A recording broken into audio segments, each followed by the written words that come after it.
কি অবস্থা দেশবাসী? বাংলাদেশ তো আপনার নেদারল্যান্ডের লগে জিতে গেল, অতি সহজে ম্যাচটা জিতে গেছে। সম্ভবত বাংলাদেশ সুপার এইটে চলে যাবে। তো আমি তারপরে বাংলাদেশের খেলা দেখার আগে দুধ খায় এনার্জি বাড়াই নিছিলাম। তো সমস্যা নাই, মানে এনার্জি রয়ে গেল, লস হইল না, কারণ বাংলাদেশ আজকে অতি সহজে জিতে গেল। তো ব্যাটিং লাইনে কিছুটা ছিল আমাদের, লর্ড শান্ত, তারপরে লর্ড লিটন, ওরা কিছুই করতে পারলো না প্রতিবারের মতোই। কিন্তু আজকে সাকিব আল হাসান আমাদের পার্ট টাইম ক্রিকেটার, উনি আজকে ভালো খেলছে। অনেক অনেক অভিনন্দন ওনাকে। আর আমাদের লিটন ব্যাটিং ভালো করতে পারে না, কিন্তু উনি কিপিংয়ে দুর্দান্ত কিপিং করছেন। উনি উনি যথেষ্ট ভালো কিপিং করছেন।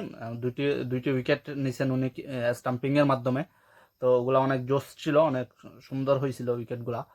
তো বাংলাদেশ টিমকে অনেক অনেক অনেক অনেক অভিনন্দন।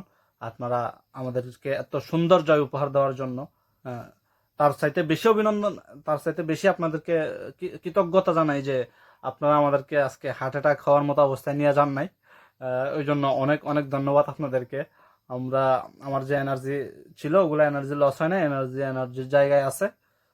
তারপরও বিশ্বাস তো নাই কখন কোন পর্যায়ে আপনারা নিয়ে যান, তাই আমি দুধ টুধ খায়া এনার্জি বাড়াই নিছিলাম। আপনারা আজকে আপনার যে ডেডিকেশনে খেলছেন, যে লাইনে খেলছেন, এরকম এরকম খেললেই তো আমরা বাংলাদেশিরা খুশি। আপনাদের জন্য অন্তর থেকে আপনাদের জন্য দোয়া আসে। আমরা আপনাদেরকে মুখের উপরে অনেক কিছুই বলি, মানে এটা হচ্ছে আমাদের ইমোশন।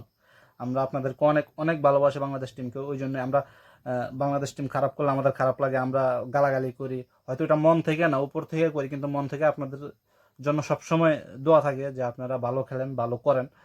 তো আমরা কখনোই চাই না যে আপনারা খারাপ খেলেন। হ্যাঁ, আপনারা খারাপ খেলেন, আমরা অনেক সময় অনেক কটু কথা বলি। আমরা বলি যে বাংলাদেশের খেলা আর দেখবো না, কিন্তু দেশ শেষে দেশটা তো আমাদের, দলটা তো আমাদের। তো আমরা আসলে বাঙালি অনেক ইমোশনাল, আমরা ইমোশনাল হয়ে অনেক কিছুই বলে ফেলি। আর আপনাদের জন্য আহ, অন্তর থেকে দোয়া, যাতে আপনারা সামনের ম্যাচগুলো আরো ভালো করতে পারেন। সম্ভবত সুপার এটা আমাদের জায়গা হয়ে গেছে। তো ওই জন্য অগ্রিম শুভেচ্ছা। সবাই ভালো থাকবেন, সুস্থ থাকবেন, ক্রিকেটের সাথে থাকবেন, বাংলাদেশ টিমের জন্য বেশি বেশি করে দোয়া করবেন।